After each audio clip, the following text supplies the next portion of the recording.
Hello বন্ধুরা, তোমরা সবাই কেমন আছো? আমি সকাল থেকেই ব্লগটা শুরু করলাম।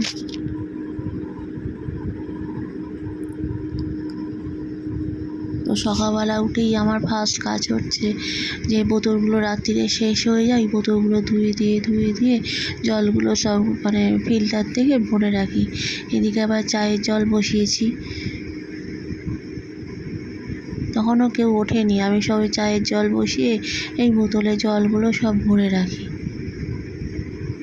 গরমকাল পড়লে যেটা ফ্রিজের বোতল সেটা ফ্রিজে রেখে দিই, আর কয়েকটা বোতল বাইরে রেখে দিই।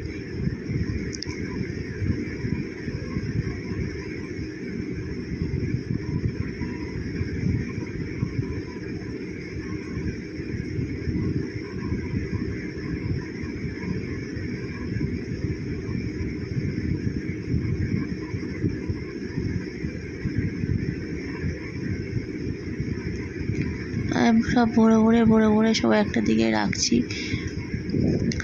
এদিকে চাটাও হয়ে এলো, চা বসিয়েছি।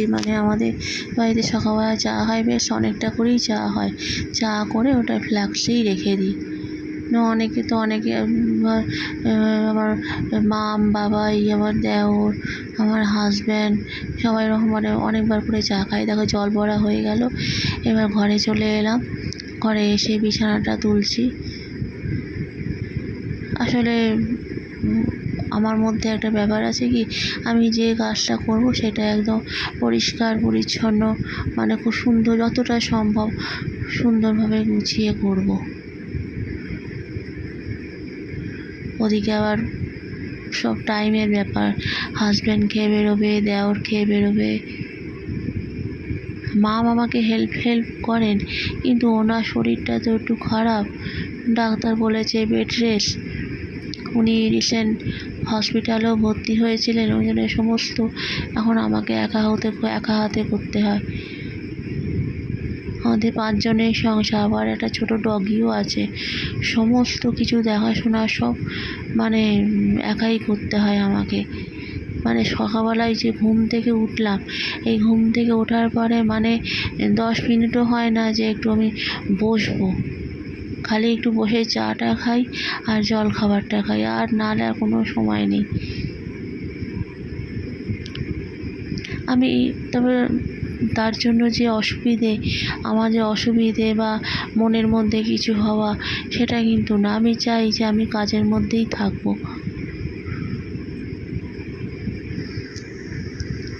ওদিকে আবার মাথা চিন্তা থাকে যে ঠিক টাইমে করে দিতে পারবো তো, ওরা দুজনে খেয়ে বেরোবে। এই ফাঁকে একটু ঘরটা একটু গুছিয়ে রাখি, যেহেতু টাইম হাতে আছে। একটু মোছামুছিও করে নিচ্ছি যতটা সম্ভব। এই ওপর ধুলো পড়ে, তো এত ধুলো পড়ে, একটু ওপর মোছামুছিও করে নিচ্ছি।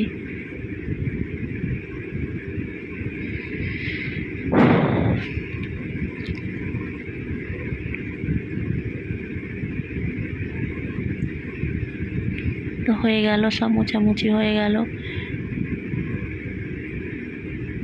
আসলে কি বলো তো বন্ধুরা, আমাকে যে পেছনে কেউ ক্যামেরা ধরে দেবে, কেউ সাহায্য করবে, সে কিন্তু আমার পাশে কিন্তু কেউ নেই। ওই নিজে ক্যামেরা ফিট করে আমি নিজেই করি। আমার এত বহুদিনে আমার ইচ্ছা যে আমি সোশ্যাল মিডিয়ায় দেখি তো যারা সংসারে গৃহবধূ, তারাও এরকমভাবে করে তারা উপার্জন করছে, পরিবারের পাশে দাঁড়াচ্ছে। এবার আমিও চাই যে আমি একটু পরিবারে আমার শ্বশুর শাশুড়িকে আমি একটু দেখব। আমি নিজে উপার্জন করে একটু ওনাকে দেখব, তাহলেই আমার আনন্দ।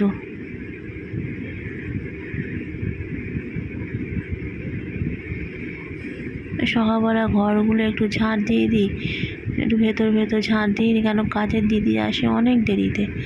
তাকে বলি যে তার দুবার আসার কথা, তাকে বলি যে দিদি তুমি 1টা-1:30টার সময় একবার ঘর ঝাঁট দিয়ে মুছে বাসন মেজে চলে যাও, আবার সন্ধেবেলা আসো।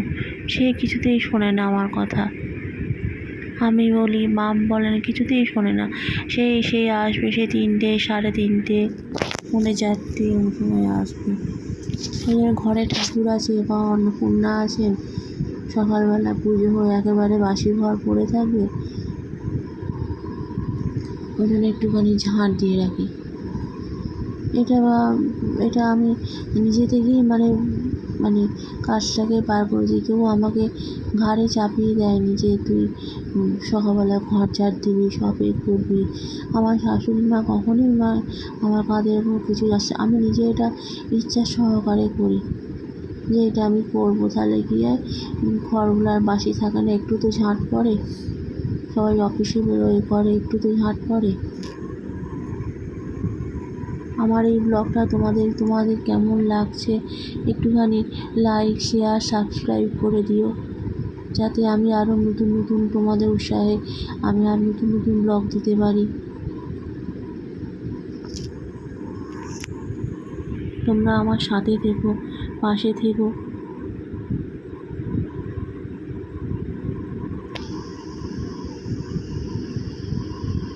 আবার নেক্সট পরের ব্লগে আবার তোমাদের কাছে আবার আসবো।